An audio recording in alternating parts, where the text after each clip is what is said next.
What's up, it's Robert from Existence First, mental training for a modern world.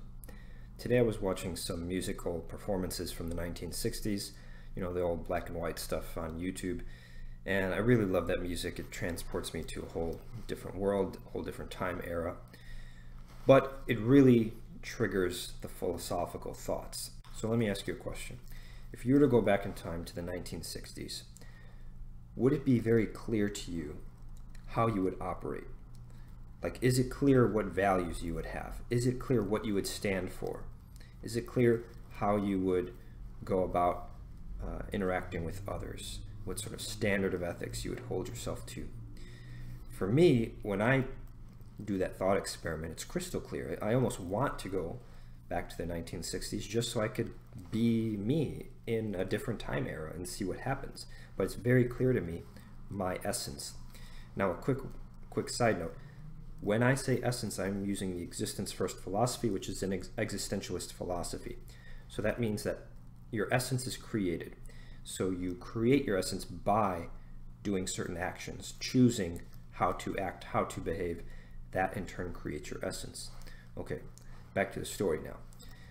So what if you went back to the 1929, stock market crash, Great Depression? That's some wild stuff going on there, right? Lots of stress in that environment. Let's say you go back to the 1940s when World War II is going on. Lots of deaths all across the world, not just United States deaths, but all across the world. Turbulent time. Would your essence be similar at all to if you were to go into a decade that was relatively peaceful? What would be the same in your essence from one decade to the next, to all the way to today? What would be constant? What would be the same? Now, in statistics, there's this concept of random sampling.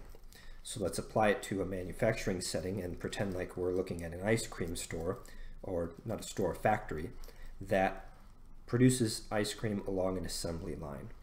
Now, they might pump out hundreds of cartons a day, but you have to make sure that they're consistent. So some quality assurance person will come in, randomly select a container, open it up, taste the ice cream, and make sure that it matches up with the standards. So that's the concept of random sampling. Now, if the world were to randomly sample my essence at any given point in time, whether it's 2020, whether it's 1995, whether it's 1960s, if I'm alive, if I'm existing, I'm creating my essence. And so that essence should have a consistent frequency. Of course, if you go to the 1940s, World War II is going on, yeah, maybe you might be a little more stressed than a different decade. Maybe your emotions are different, but there's gotta be something consistent. There's gotta be some sort of core values that are with you that entire time. So whether that's values like goodness or honesty, or work ethic, there's something that's going to be consistent. And this is how I transcend both time and mortality, because death and mortality, that exists in the timeline. So here's the timeline. You're born on a certain date, you pass away on a certain date. Your body, your living biologically, is constrained to a specific time interval. However, your essence, I believe, transcends time, because your essence is chosen by you. And so any way that you choose to live, that then sends a message out into the universe of this is how I'm saying life should be lived. So this random sampling of your essence from different decades, if it's the same across time, then it transcends time.